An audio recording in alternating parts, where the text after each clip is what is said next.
Hello guys, I'm going to show you how to call a function in a script from another script.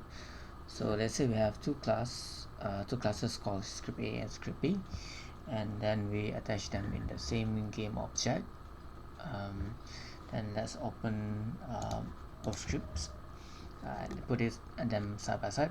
Let's declare script B variable in script A. So we do it like so and save it. Now in inspector we drag now in the inspector we can drag the script B into script A, and then that's it.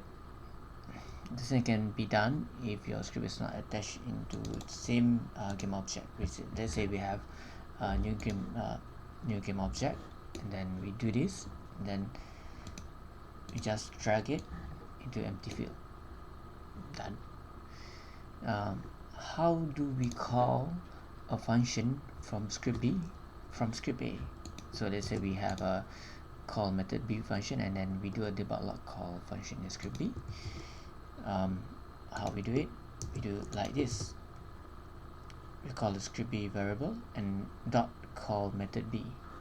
So let's see how it goes in the editor. Put it in our console, and then we play, and there you go. Thank you.